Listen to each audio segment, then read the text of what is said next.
कर्पूरगौरं करुणावतारं संसारसारं भुजगेन्द्रहारं सदा वसन्तं हृदयारविन्दे भवं भवानी सहितं नमामि।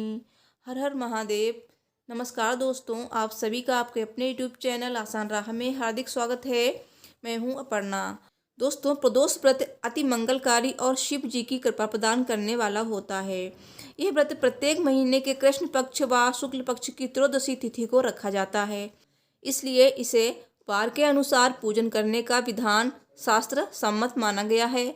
यदि इन तिथियों को सोमवार हो तो उसे सोम प्रदोष व्रत कहते हैं, यदि मंगलवार हो तो उसे भौम प्रदोष व्रत कहते हैं, और यदि शनिवार हो तो उसे शनि प्रदोष व्रत कहा जाता है। विशेषकर सोमवार, मंगलवार और शनिवार के प्रदोष व्रत अत्यधिक प्रभावकारी माने गए हैं।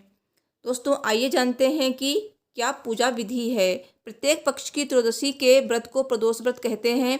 सूर्यास्त के पश्चात रात्रि के आने से पूर्व का समय प्रदोष काल कहलाता है, और ये व्रत में महादेव भोले शंकर की पूजा की जाती है। इस व्रत में व्रती को निर्जल रहकर व्रत रखना होता है। प्रातःकाल स्नान करके भगवान शिव को बेलपत्र, गंगा जल, अक्षत, धूप, दीप सहित पूजा करें। संध्या काल में पुनः स्नान करके इसी प्रकार से शिव जी की पूजा करनी चाहिए। इस प्रकार प्रदोष व्रत करने से व्रती को पुण्य फल मिलता है। शनि प्रदोष व्रत में शनिदेव की पूजा का भी विधान है। तो शाम के समय अगर आपके पास शनिदेव मंदिर है तो वहाँ पे जाकर आप एक दीपक अवश्य जलाएं, काले तिल चढ़ाएं भगवान शनिदेव को और काले वस्त्र अर्पित करें। और अगर पीपल का पेड़ है तो आप पीपल के पेड़ पे भी काले तिल, जल और एक दीपक जला सकते हैं। दीपक आप तिल का या फिर सरसों के तेल का भी जला सकते हैं। और भगवान भोलेनाथ की पूजा आपको संध्या काल यानी कि प्रदोष काल में करनी है। तो क्योंकि प्रदोष काल का समय बहुत ही ज़्यादा उत्तम होता है भगवान भोलेनाथ की पूजा के लिए। इस दिन भगवान भोलेनाथ संध्या के समय यानी प्रदोष काल में रजत भवन में नृत्य करते हैं, और जो इस समय पूजा करता है उनकी सभी मनोकामनाएं भगवान भोलेनाथ शीघ्र ही पूरी कर देते हैं।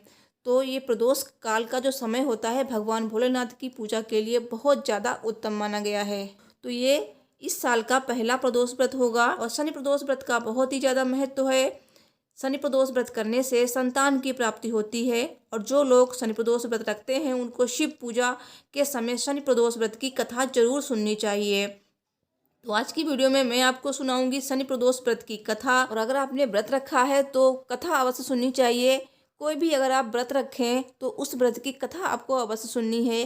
कथा सुनने से पूरा हमारा जो ध्यान होता है भगवान की तरफ होता है, और तभी हमें उस व्रत का पूरा फल मिलता है। तो चलिए आपको सुनाते हैं शनि प्रदोष व्रत की कथा। कथा सुनने से पहले कमेंट बॉक्स में ओम नमः शिवाय, जय श्री शनिदेव जी अवश्य लिखिए। आपकी सभी मनोकामनाएं पूर्ण होंगी। और दोस्तों, वीडियो अगर आपको पसंद आए तो प्लीज़ वीडियो को लाइक शेयर करें, चैनल को जरूर सब्सक्राइब करें। दोस्तों, आइए जानते हैं कि पौष त्रयोदशी तिथि कब से कब तक है। पौष शुक्ल पक्ष की त्रयोदशी तिथि प्रारंभ हो रही है 14 जनवरी की रात को 10:19 पर, और पौष शुक्ल पक्ष की त्रयोदशी तिथि समाप्त हो रही है 15 जनवरी की रात को 12:57 पर। प्रदोष काल का समय रहेगा 5:46 से 8:28 शाम को।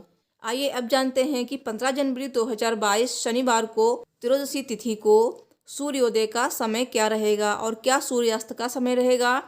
तो दोस्तों, 15 जनवरी 2022 शनिवार को सूर्योदय होगा सुबह 7:14 पर, और सूर्यास्त होगा शाम 5:57 पर। तो चलिए कथा शुरू करते हैं। सब बोलिए हर हर महादेव, जय श्री शनिदेव जी की। प्राचीन समय की बात है। एक नगर में एक सेठ रहता था जो धन दौलत और वैभव से संपन्न था। वो अत्यंत दयालु था। उसके यहाँ से कभी कोई भी खाली हाथ नहीं लौटता था। वो सभी को जी भरकर दान दक्षिणा देता था। उसका परोपकारी स्वभाव उसकी लोकप्रियता का कारण था। लेकिन दूसरों को सुखी देखने वाले सेठ और उनकी पत्नी स्वयं काफी दुखी थे। दुख का कारण था उनके संतान ना होना। संतानहीनता के कारण दोनों दुखी रहते थे। एक दिन उन्होंने तीर्थ यात्रा पर जाने का निश्चय किया और अपने कामकाज सेवकों को सौंप कर चल पड़े। अभी वे नगर के बाहर ही निकले थे कि उन्हें एक विशाल वृक्ष के नीचे समाधि लगाए एक तेजस्वी साधु दिखाई पड़े। दोनों ने सोचा कि साधु महाराज से आशीर्वाद लेकर आगे की यात्रा शुरू की जाए।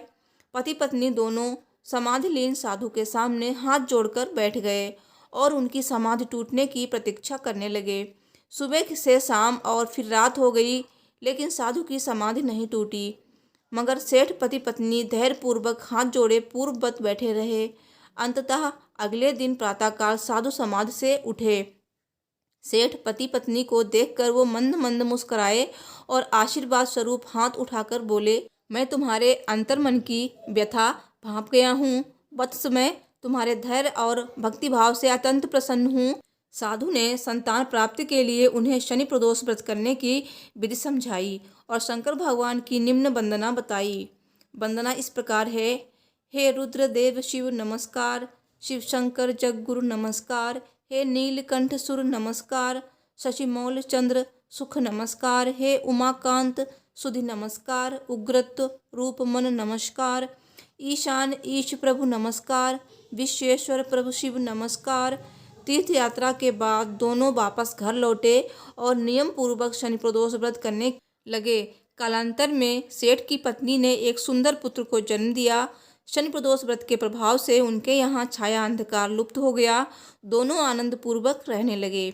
सब बोलिए भगवान भोलेनाथ की जय, शनिदेव की जय। दोस्तों, मुझे उम्मीद है मेरी ये वीडियो आपको पसंद आई होगी, तो प्लीज़ वीडियो को लाइक शेयर करें, चैनल को जरूर सब्सक्राइब करें और सब्सक्राइब के बाद बेल बटन को जरूर प्रेस करें ताकि आपको मेरे आने वाली वीडियो की नोटिफिकेशन आसानी से मिल सके। तो मिलती हूँ नेक्स्ट वीडियो में। Thanks for watching. हर हर महादेव, जय माता दी।